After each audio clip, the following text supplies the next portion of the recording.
very good conversation and exchange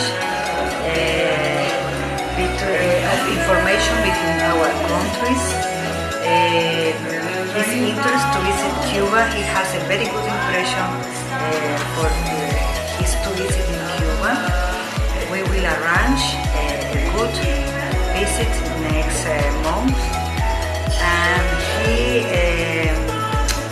talked with us in a very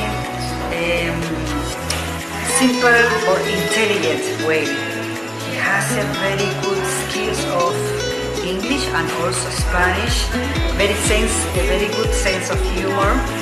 So we had a very friendly relations.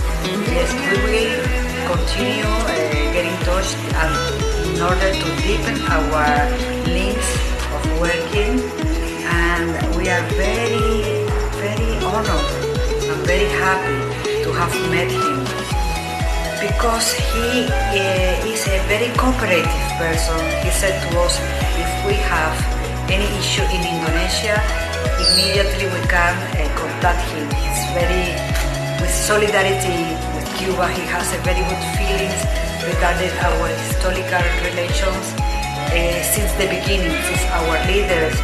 He remind me the relations between Sukarno, Bung and Fidel Castro. He is very proud of our historical links.